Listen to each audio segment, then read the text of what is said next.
So these videos will make you question everything. So remember, this is for entertainment purposes only. Let's check them out. Diagram is from the United States Patent and Trademark Office. It is the blueprint of a marriage. Did you know the states patented a marriage? Yeah. For all those of thinking about getting married or are married, this is for you. For those that are divorced, it's still for you. See, the state is the primary in the contract. The state joins with the husband and then enjoins with the wife. There is no direct line connection between the husband and the wife. What's the ENJ? Enjoins. Enjoins. Joins and enjoins. Enjoins just means second position joinery. Okay? So what if you depart or go to a different state? I'm trying to see if I'm understanding where he's taking us right now or understanding this correctly. So the state joins with the husband, enjoins with the wife. There's no direct line between the husband and the wife. That is a broken line. Any architect or engineer will tell you that a broken line on a blueprint is a beam that bears no weight. And they put God on that line. So God bears no weight in the contract. When you get married with the state, God bears no weight in the contract. The state is the primary contract holder under the doctrine of parens patriae. And if the husband wants to deal with the wife, they have to go through the state. If the wife wants to deal with the husband, they have to go through the state, and so on.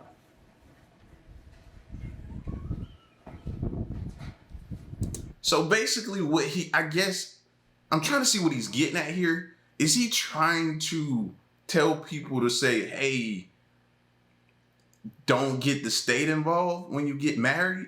Get married without the contract? Have a verbal agreement between you and your spouse and don't get the state? Is that what he's trying to say? Because is that where I think it's more issues than that. And if you're saying that's where the trouble starts, you know what I'm saying? No. It's marriages is layered, you know what I mean? And it's work. And I think a lot of people misinterpreted what a marriage is. You know what I mean? It's work. So, but it sounds to me like he's trying to say, you know, don't involve the state or something like that. Yeah. And they tell you you have to get a divorce if you want to separate. When you get a divorce, you're still under contract with the state. This is exactly what. So you still have to work through the state. Even if you've been divorced 30 years, you work with the state. They get involved in every aspect of your life between the two of you. Yeah. With the state. I see what he's saying now. You know what I mean? If it's just a verbal between y'all, you don't have to. So when if it comes to that, you know what I mean? And I hate saying if, because you never want to go into a marriage thinking about divorce. You know what I mean? I always think when you think like that, it's like it's setting yourself up for failure. You know what I mean? You should go into a marriage saying we're going to make this work no matter what. But I see what he's pointing out. Then if you do decide to divorce, in the event that does happen, then y'all just part your separate ways. There's no, okay, you got to get a divorce attorney or this, that, and the third, and you're talking about alimony or whatever the case may be in your situation, your marital situation. So I think that's kind of what he's alluding to, some of it maybe. What y'all think?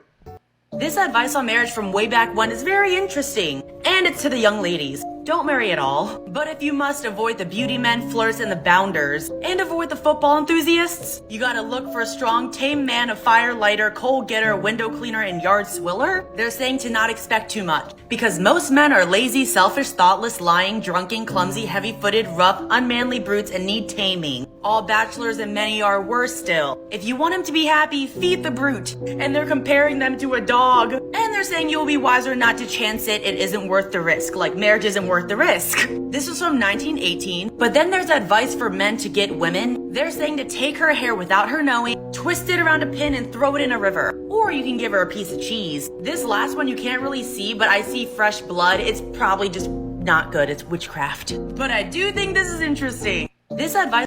Bro, they be tearing us down, fellas. Listen, I'm not standing for it. Not tonight. Y'all ain't gonna keep tearing us down like that. I'm going back through this list. I want to read this list off because she went through it kind of fast. She only given so much time. But listen to this, though. Do not marry at all, it says. Number one. Any of y'all ever had, like, your grandparents ever tell y'all that? Don't get married at all. It's normally based on their situation anyway. It's normally that. People want to push their experiences on you instead of letting you go out and try it for yourself. That's why most people don't become successful. They don't become successful because somebody will be like, oh, you can't do that. Don't try that. Don't do that. You ain't going to make it. And they end up pushing their fears on you. So we start off this list bad off the bat. Number one is just totally wrong. Number two, but if you must avoid the beauty men, flirts, and the bounders, tailors, dummies, and the football enthusiasts. So because I like football, there's a problem? I'm an enthusiast. I love football. I have a team. I got jerseys. I sit down on Sundays. I watch the game. So that makes me not a good candidate.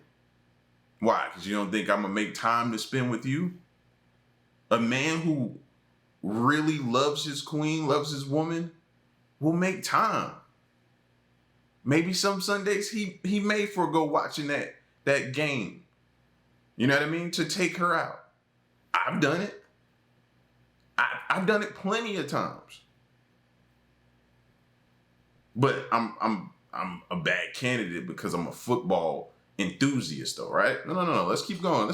I'm breaking down this list. You want to leave? Roll out then. You know what I mean? I'm taking too long. Roll out then. The next one, look for a strong, tame man. How do you have strong, tame in the same sentence? It's crazy to me. A fire lighter, coal getter, window cleaner, and yard swiller. So I'm guessing a man that is a hard worker, outside worker maybe, or just a worker, somebody who's a go-getter, I take out of that maybe, possibly hard worker, something like that. Okay, cool. All right, cool. I agree. Don't get you no person that's just gonna lay up and eat up all the kids' snacks. I'm cool with that one. I ain't no kid snack eater. Never been that type of person. Don't accept too much. Most men are lazy, selfish, thoughtless, lying, drunken, clumsy, heavy-footed, rough, unmanly brutes, and need taming. You're not finna tame me, number one. Let's get that clear, number one. You know what I mean? I'm not lazy. Let's start there. I put my entire family before myself. If it was not enough food, I wouldn't eat. You get what I'm saying? Christmas time, I don't think about me. I think about them. I'm not worried about a gift or anything like that. Very, very selfless. Thoughtless. Lying. That whole thoughtless thing, a lot of times is because of communication issues. You know what I mean? Don't be an enigma to him. Tell him what you like. Tell him what you want. Different things like that.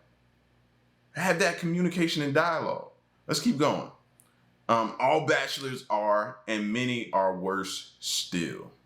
If you want him to be happy, feed the brute.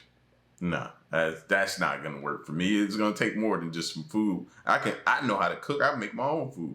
The same mark applies to dogs. You will be wiser not to chance it. It isn't worth the risk. Wow. Listen, damn, I kind of want to put this up on like social media and see the response from people, bro. I kind of do. So we're going to talk about this, and you're probably not going to like me answer, because I have a theory about men getting married, and some people it's going to really hurt their feelings. And listen, this is not something that I have like made up. This is from years of wedding experience. It's from seeing over 1,000 weddings.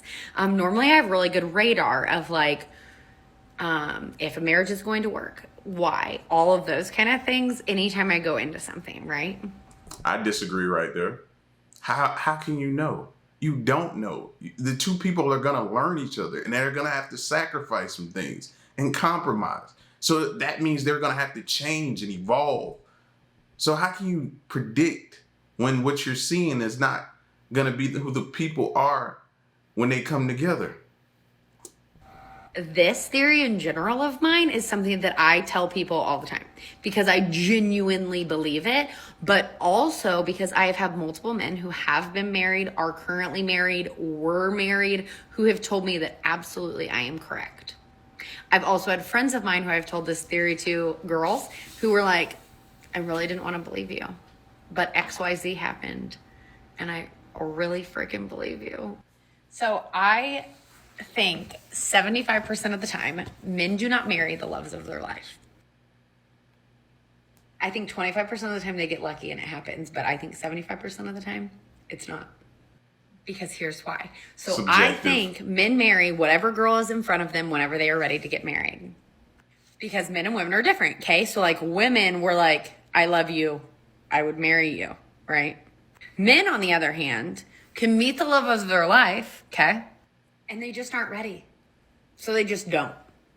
Women can convince themselves that it's the right time because it's the love of their life. So I think 25% of the time men get fucking Subjective. lucky, okay? They get lucky. And it is all the perfects. Perfect girl, perfect time, the love of their life. But I think 75% of... So let's say this then. How many of your past relationships thought you were the love of their life? How many of them would probably say, if you took a poll of your past relationships, your exes, different ones like that, how many of them would have probably thought at the time when y'all were dating that you were the love of their life? At the time, they get married to whatever girl is in front of them, even if it's not the love of their life, because they're ready to get married. Now, men are ready to get married for different reasons than women are ready to get married. Women decide that they're ready to get married and they're ready to get married. Men decide that they're ready to get married because of outside forces. So the outside forces that men use to determine whether or not they're ready to get married are if their friends are getting married. If all of their friends have gotten married, and so many men will say this, and if you start paying attention now, you'll hear it. They're like, well, my friends were getting married, or, well, I was the only one who wasn't married. Also, if their family is like, it's time for you to settle down, Brandon. Or if they feel like that's the next logical step. So men are very like logical creatures, okay?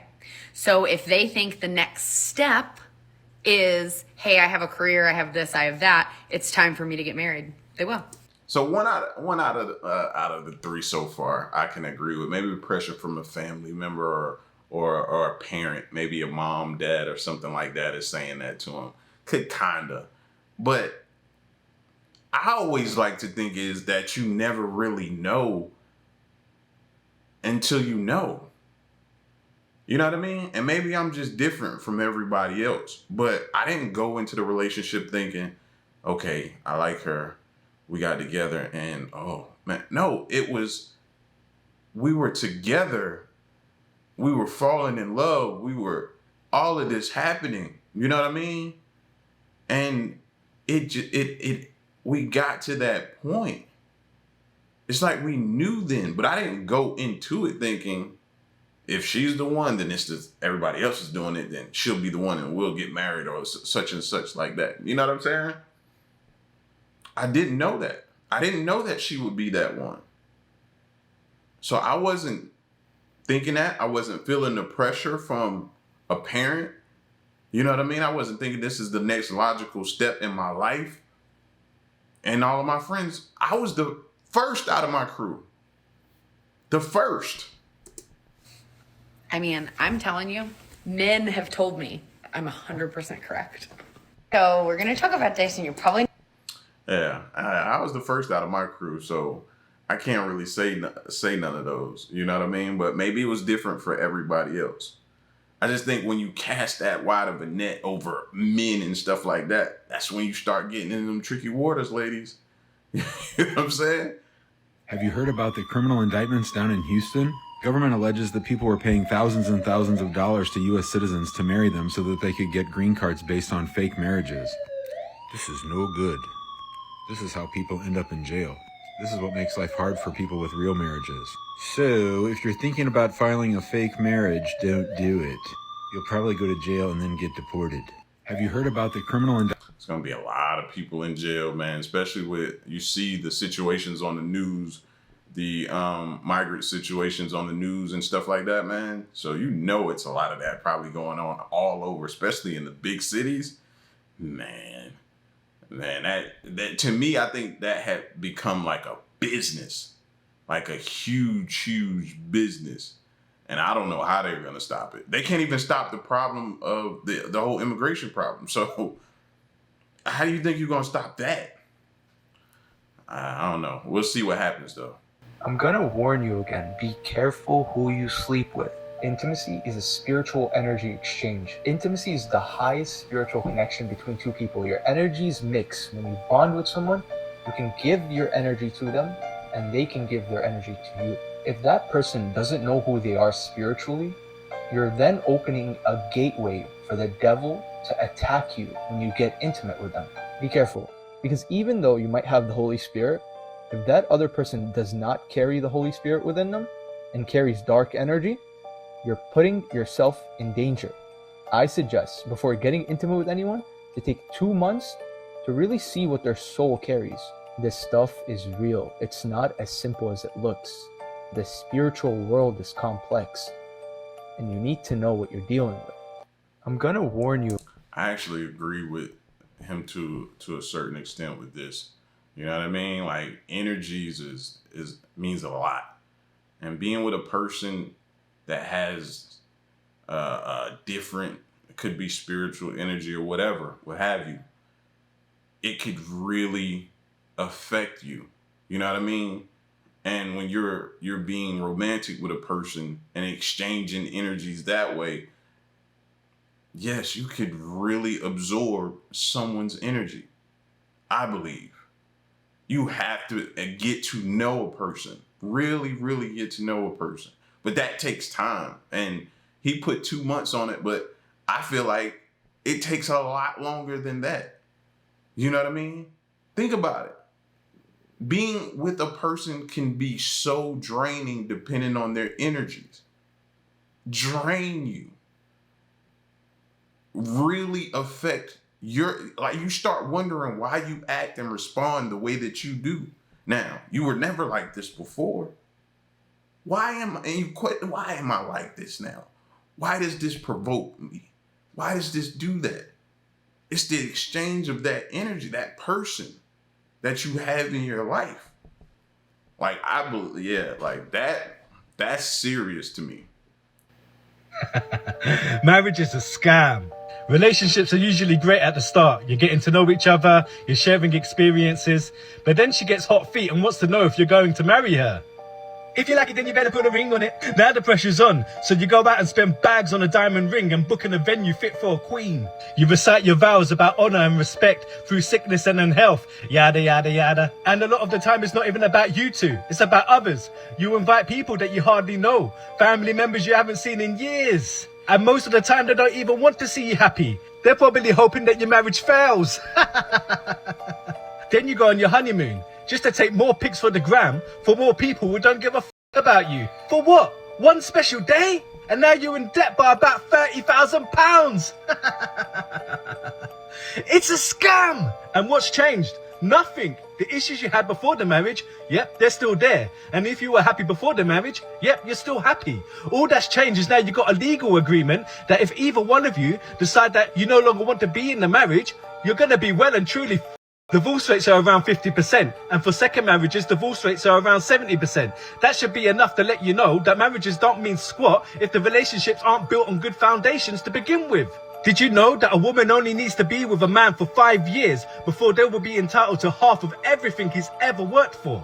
Mate, you've been hoodwinked. I mean, can you imagine this happened in business, where if you and your business partner decided to part ways, your business partner would be able to take half of everything you had, and the courts would be heavily in their favor? Would you get into business with anyone if it was like that? No. It's just another tool used to keep you trapped in responsibility and fear, when really, it's all unnecessary. You shouldn't need a binding contract for you to do the right thing in your relationship. At the end of the day, if you and your partner are happy, there's no legal contract that's going to make a difference to your relationship. So when you're down on one knee, don't forget that. Now, I ain't gonna sit here and call marriage a scam. You know what I mean? We gotta stop. It's like what we speaking into the universe, bro. If that's the way you think about it, then and you going into it, that's the way it's gonna be. We gotta stop that, first of all. Because look at all the successful marriages back in the day. Your grandparents that were together 50, 60 years or however long. Was it a scam back then? Or did they work through it? They worked on it. It was work. They went into it with good intentions and maintained that throughout the marriage. They didn't just give up or quit. Like a lot of times these days, again, he did make a great point. People go into marriages for the wrong reasons. That's a great point. Is it truly that person that you really want? Like when you say, I really want to spend the rest of my life with that person, do you really mean it? Ask yourself that. Or is it just the glitz and glamour of a wedding? Another great point he made. It hurts me to see people like go all out on these lavish, extravagant weddings. I mean, these things get more grandiose by each year. Like people go into debt for these marriages, these ceremonies, let's say that. If you put as much attention and time and effort into your marriage that you do into the marriage ceremony, that whole divorce rate, it'll start to go down. What you're looking at here, I'm a product of courthouse wedding. That's what I had. That's what I had. And we're working on being together going on 2 decades. Almost married 2 decades. So I'm not sitting here telling you nothing that I'm not going through. Marriage is work. It isn't easy. And both of us, we came from broken homes. So if anybody would have a sour taste in their mouth about marriage, it would be the both of us. But when we got together, we decided we wanted to break the chains. And we're doing this. We're going to keep others out of it, and we're going to figure it out. And that's when it starts. Bro, and it will test you. It will test you. You're dealing with another person. So, yeah, man, we got to stop looking at it like that. You know what I'm saying? And really make sure the person can figure out, can you figure out how to spend the rest of your life with that person? Is it possible? You know what I'm saying? When the love starts to die down a little bit, okay, now I'm going to have to start figuring out how to love again, I got to date her again. I got to fall back in love with it. You got to do that. My husband and I have this ridiculous theory called the Hannah conspiracy theory, and I need to share it with y'all. So my name is Hannah, hence the name of the theory, and here's the theory. Oh, here he comes. Just about to talk about the Hannah conspiracy theory. Oh no.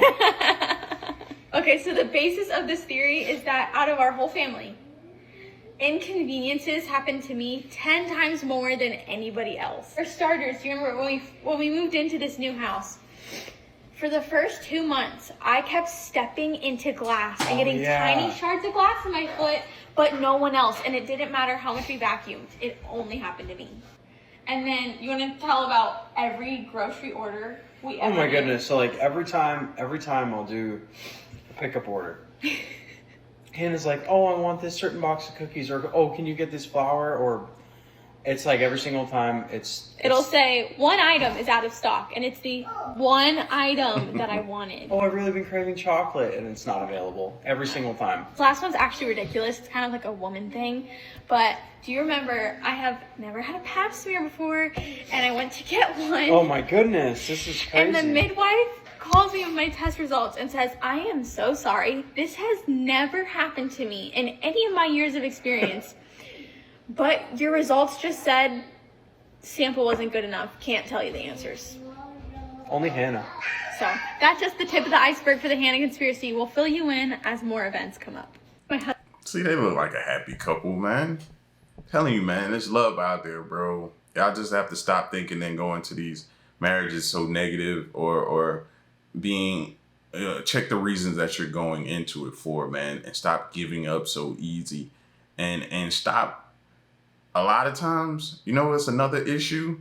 You go to people for advice who aren't even married or who haven't even been married long.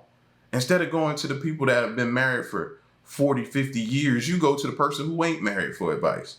What kind of advice can that person give you? You know what I'm saying? But anyway, I'm done. Y'all get at me in the comment section. Let me know what you thought of this video. And I can't wait to see y'all responses. Till next one, I'm gone.